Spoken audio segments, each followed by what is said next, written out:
Hello, everybody. We are delighted to have with us a very eminent academic and social scientist, Dr. Maidul Islam, Professor of Political Science at the Center for Studies in Social Sciences, Kolkata, former professor at Presidency University, and former professor at the Tata Institute of Social Sciences, and a writer of seminal books like Limits of Islamism and Indian Muslim After Liberalization.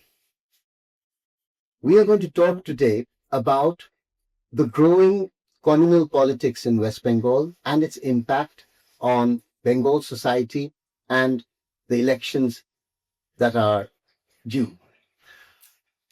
Welcome. Thank you. Dr. Islam, over the past few years, we have been seeing an alarming rise in communal politics in West Bengal, which was not there before, not so much in the earlier left front regime. And it has grown particularly after the rise of the BJP.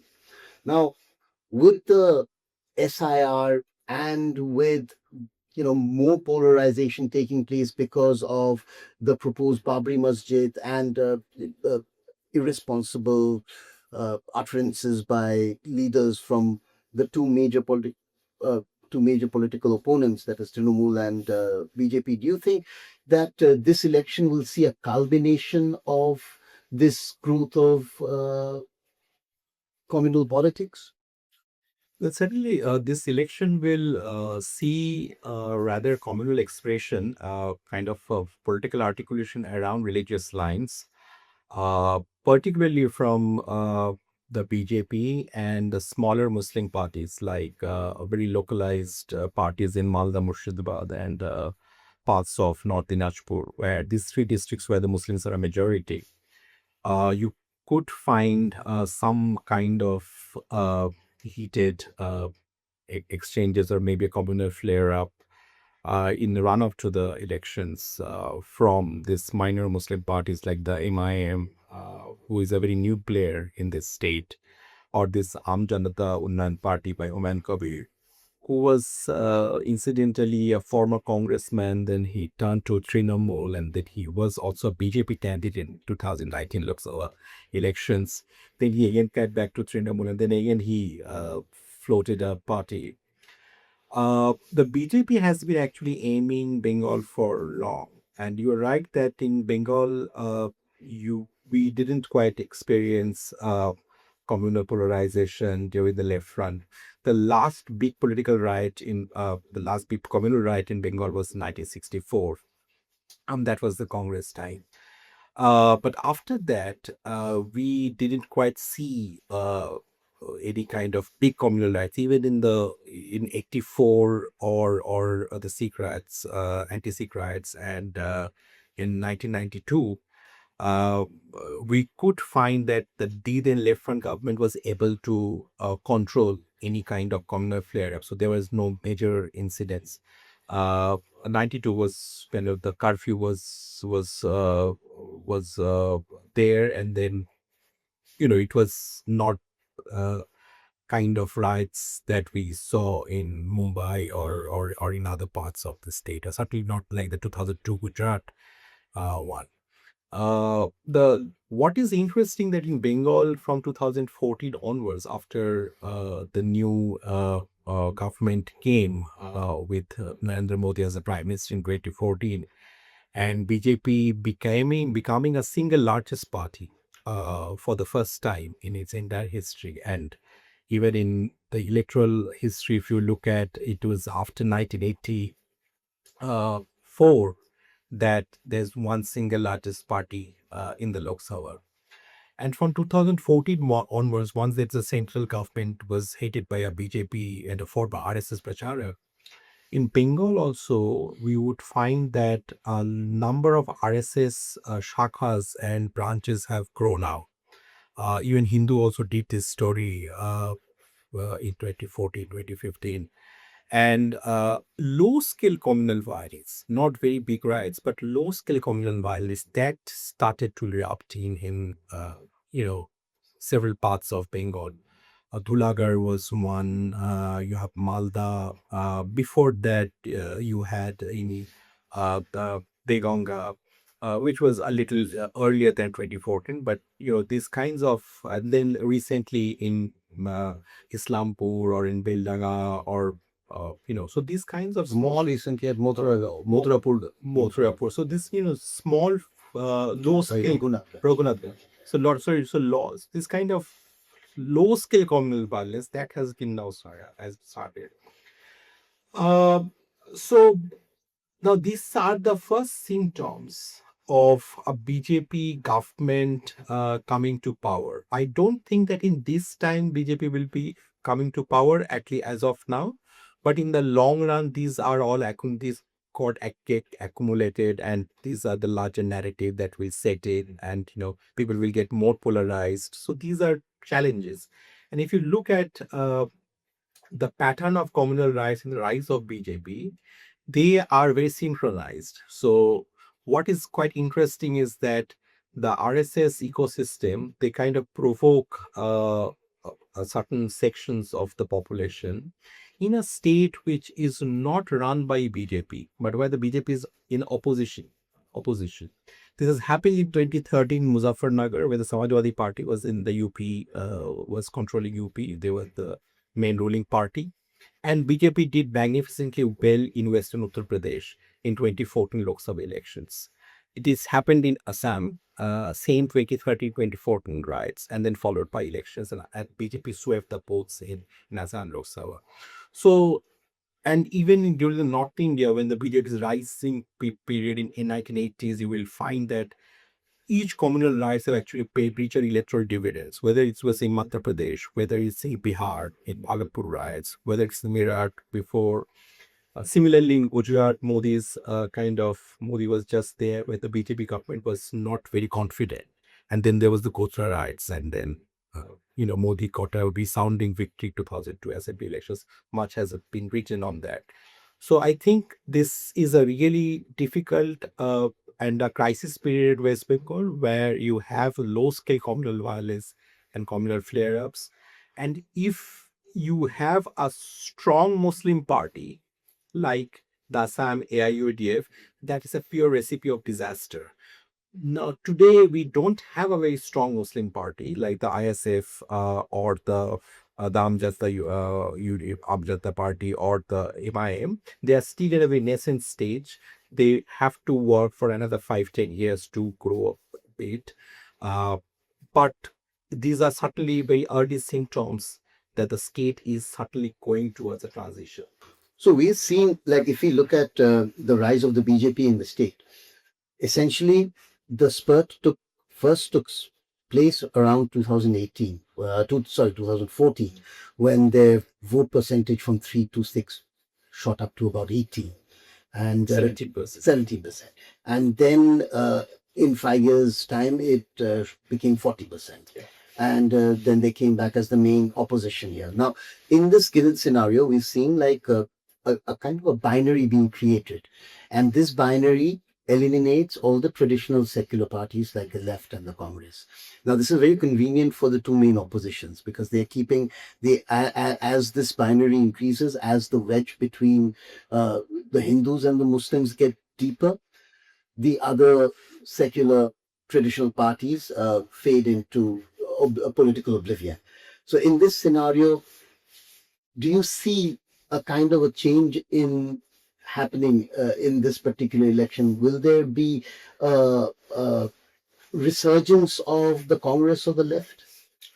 No, I don't think that there will be a major resurgence of Congress or the left. The last Lok Sabha elections 2024, the Congress just won one Lok Sabha seat. It is alleged that Trinamool actually offered a gift to the Koni Khan Chaudhary family because the current MP, Isa Khan Chaudhary, is a member of the family. And in a post-poll arrangement, if the India Alliance, because Trinamool is also part of the larger India Alliance, then that's a kind of a note of a bit courtesy. So Trinamool didn't quite feel a bit strong candidate there in South Mata. And anyway, Trinamool is weaker organization in North Bengal compared to the South Bengal. So in that particular Lok Sabha seats, there are certain assembly segments where the Congress was leading. So, a very good result for the Congress would be to get some 3 to 4 assembly segments seats. I don't find a many major resurgence. As far as the left actually lost the narrative after 2016. So when there was a Congress and the left alliance in 2016 assembly elections, and the BJP drooped, and the BJP and for the first time in the history of the state. And the BJP's vote percentage dropped from 17% in 2014 to 10% in 2016. Yeah. They just had 3 MLAs, including Dilip Ghosh, who's from Kharagpur, who is also running this time. But after 2016, once the left became a third force, because the Congress MP was 44 and the left was 33, left just completely lost the narrative. And I guess the major problem with the left is lack of introspection and to publicly acknowledge and publicly confess the kinds of political, administrative, and ideological mistakes that they made during the last, particularly the last 8-12 years, particularly during the Buddha Bhattacharya government.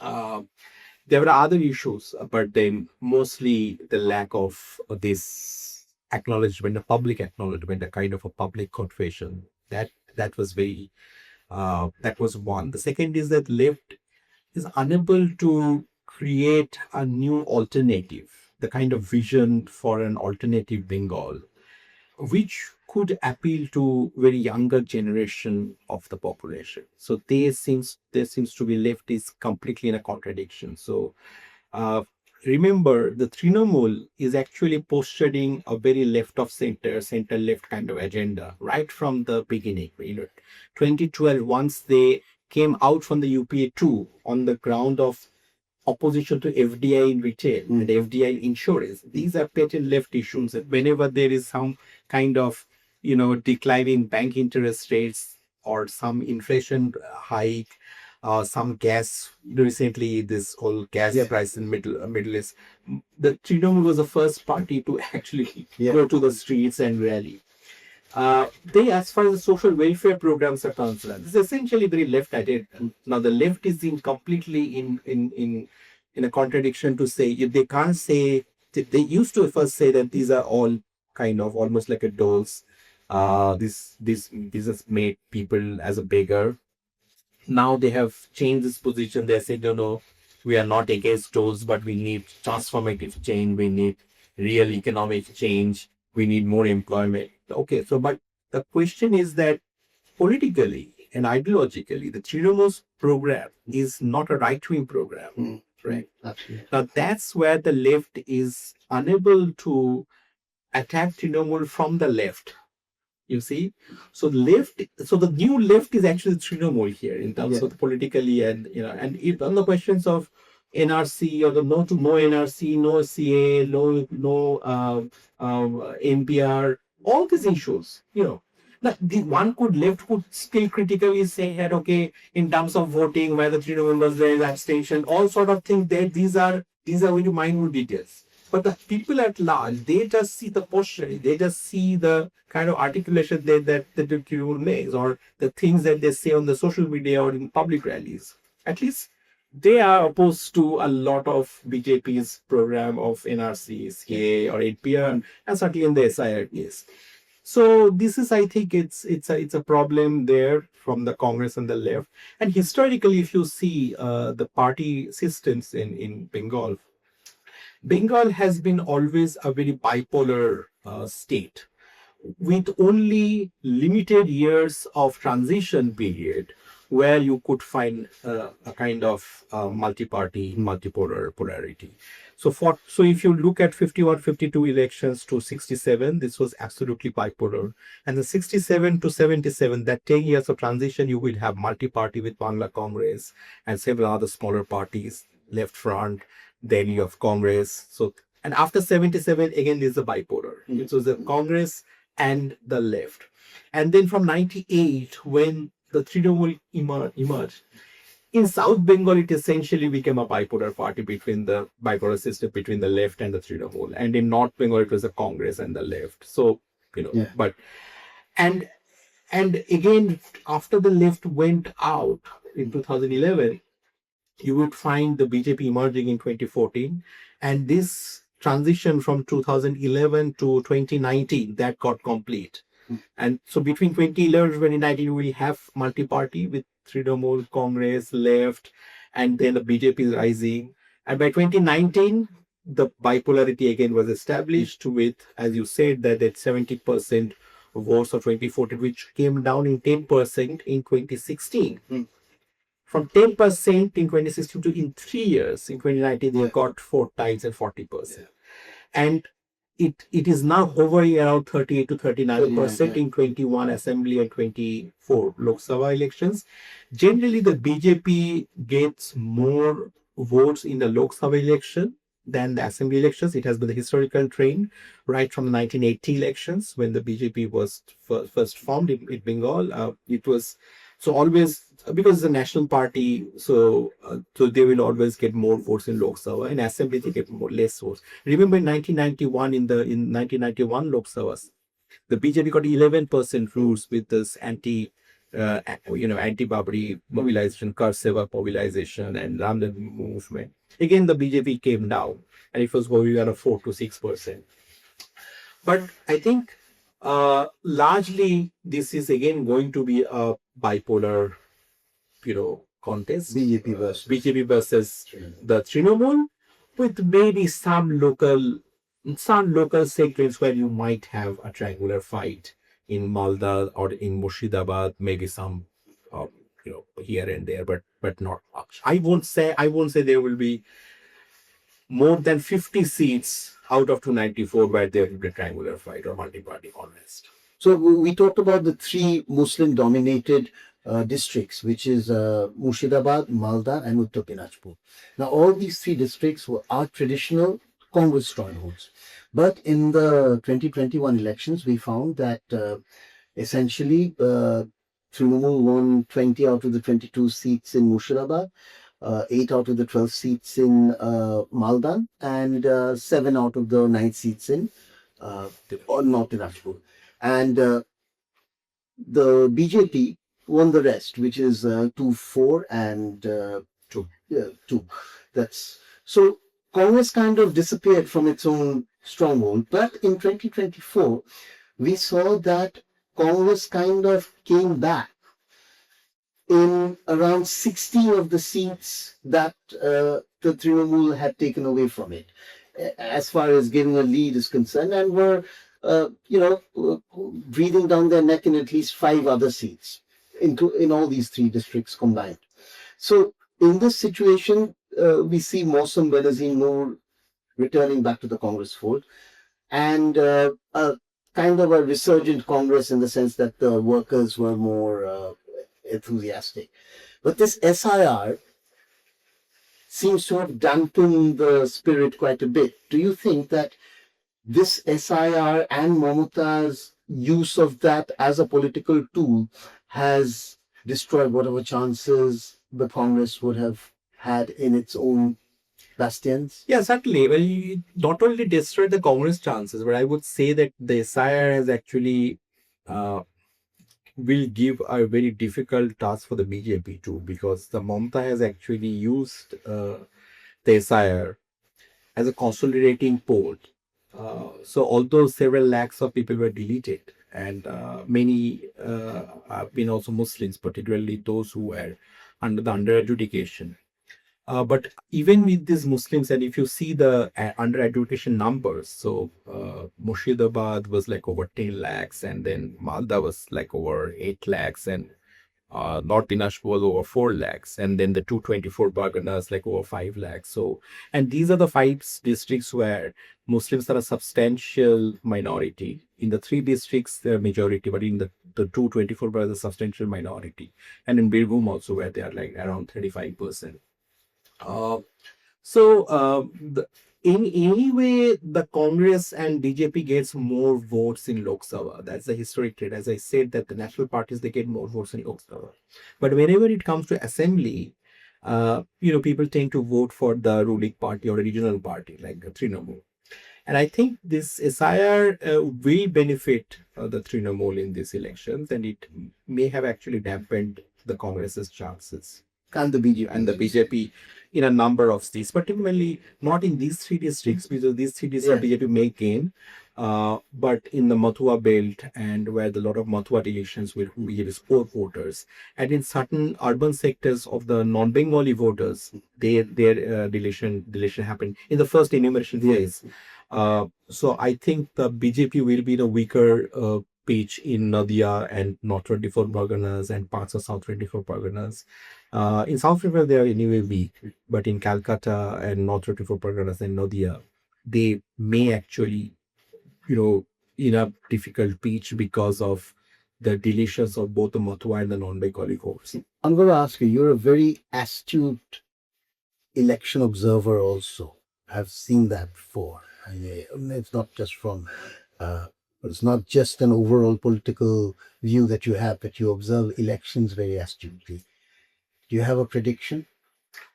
My prediction is that in the worst case scenario, Trinamool should get around 185 seats, which is a little shorter than the two-third majority of 196. This is the worst case scenario. Trinamool was leading, by the way, in 192 in assembly segments in the Lok Sabha. So I'm just saying this 185. That's the worst case. If they do well, then they may actually touch and cross 200.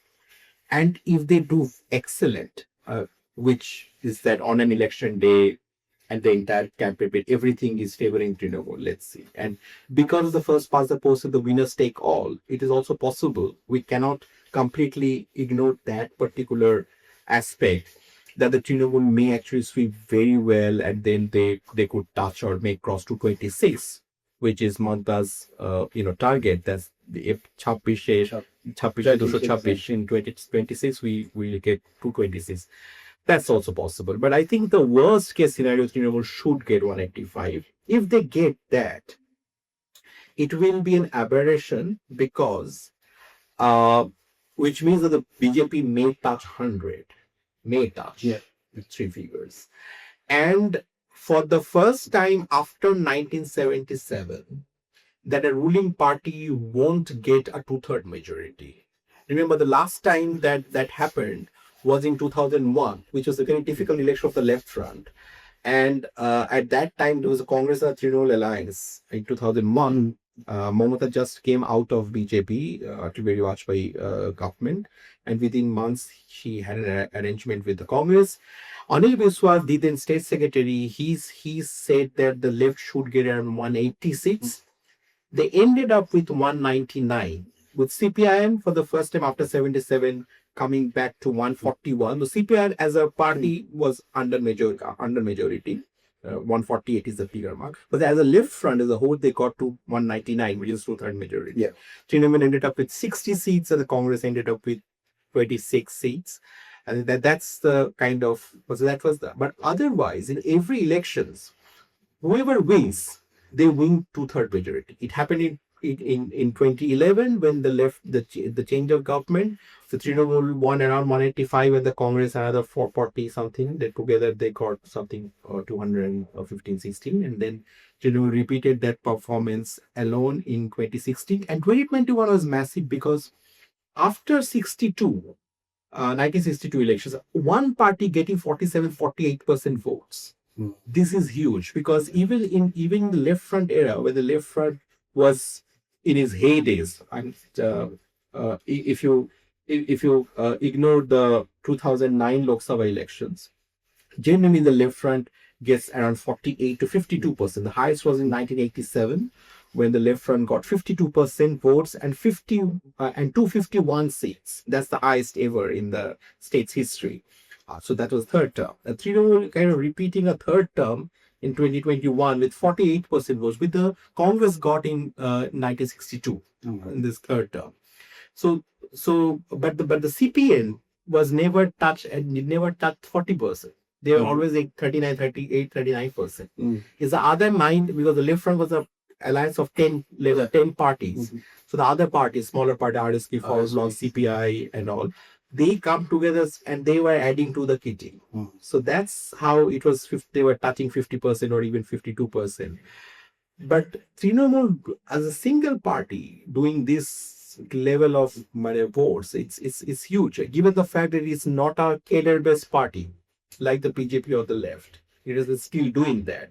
Part of the reason may be because a lot of left supporters have now joined Trinamool, and that has started from the Simbu Nandigram period from 2006-7 onwards, and it was still going on till recently.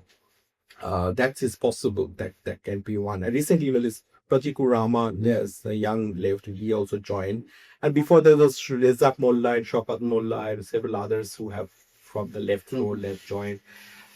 Sections of the far left, those who were associated with the far left, Pumendu Boshu, Dola said this, another small, another young, relatively younger guy, Tom Moy and all. They were actually basically part left.